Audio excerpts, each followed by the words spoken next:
Ada yang berani menyentuh engkau. Aku ini orang Kristen loh. Aku siap bela. Tapi Yesus bilang, engkau iblis. Saudara, kadang-kala kita kekristenan, saudara, kita pikir saudara kita bersama ada di dalam gereja. Ternyata yang ada di pikiran kita, saudara, adalah pikiran-pikiran setan, pikiran iblis. Karena kenapa?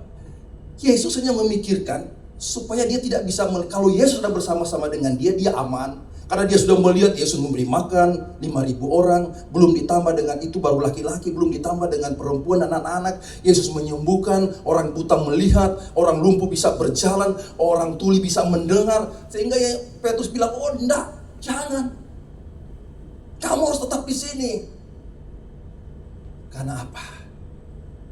Banyak kita mungkin menginginkan kenyamanan. Ketika mengikuti Yesus kita pikir ya semua lancar, diberkati, bisa makan, bisa melihat tanda-tanda ajaib, mujizat terjadi. Tetapi Yesus mengatakan itu pikiran manusia.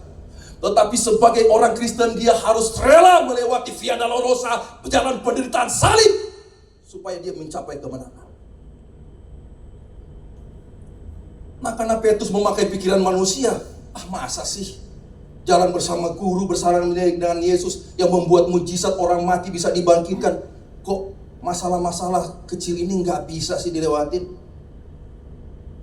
Malah Yesus mengatakan Petrus sebagai iblis. Karena kenapa? Tidak mau diproses. Banyak orang Kristen tidak mau diproses, saudara. Tidak mau melewati yang namanya Via Dolorosa, jalan penderitaan, kesengsaraan. Kalau sengsara dia mulai berkata, oh Tuhan nggak pernah nolong saya ya. Padahal disitulah ketika kita menghadapi penderitaan, ada tangan Tuhan yang menolong engkau. Ada tangan yang perkasa, dia akan mengangkat engkau ketika engkau jatuh. Yang kita pikirkan, ya aman-aman aja. Saudara, saya mau katakan, orang Kristen yang hidupnya tidak pernah mengalami yang namanya penderitaan dan tidak pernah mengalami gesekan dan tidak pernah mengalami yang namanya ujian, itu hati-hati. Itu Kristen tidak sehat, saudara. Kenapa? Kalau sampai dia kena penderitaan, langsung mundur, saudara. Langsung. Dan ini ternyata Petrus ini menggebu-gebu, saudara. Hebat. Kadang-kala kita kelihatan di gereja kita hebat, saudara. Kita menggebu, yes, amin. Apa kata ibu gembala? Ya, saya siap. Giliran diuji, saudara. Bu,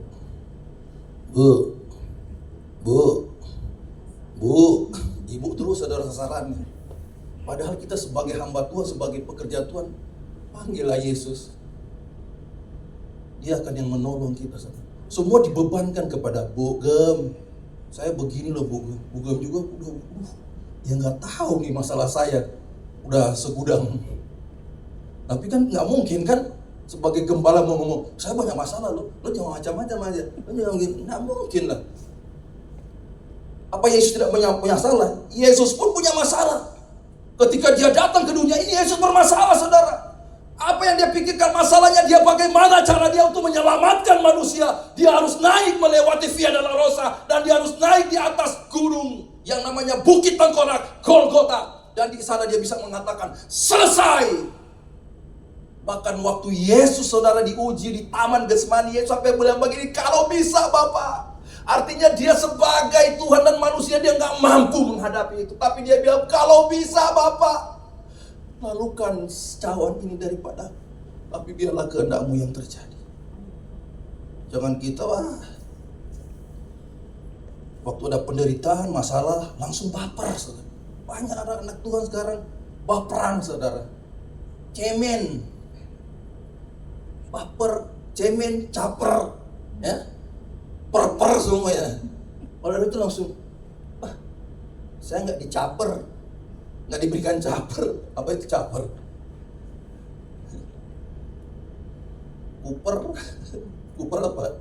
Kurang pergaulan apa kurang perhatian? Caper cari-cari perhatian gitu, cari-cari perhatian. Ini sibuk sampai ketika dia masalah langsung, karena yang dikenangkan adalah pikirannya sendiri.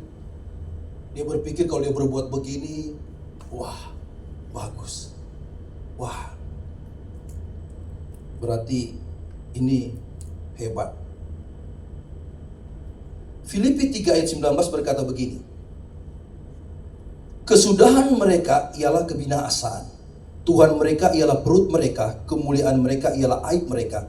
Pikiran mereka semata-mata tertuju kepada perkara dunia. Ini pikiran setan, saudara. Rasul Paulus bilang kepada jemaat di Filipi, saudara, pikiran kamu itu semata-mata hanya untuk kedaginganmu. Engkau tidak pernah memikirkan bagaimana rancangan Tuhan atas hidupmu. Bagaimana Tuhan turun dari surga untuk menyelamatkan dan membawa engkau kembali ke surga. Di sana tidak ada kertak gigi, tidak ada tangisan, tidak ada kesusahan.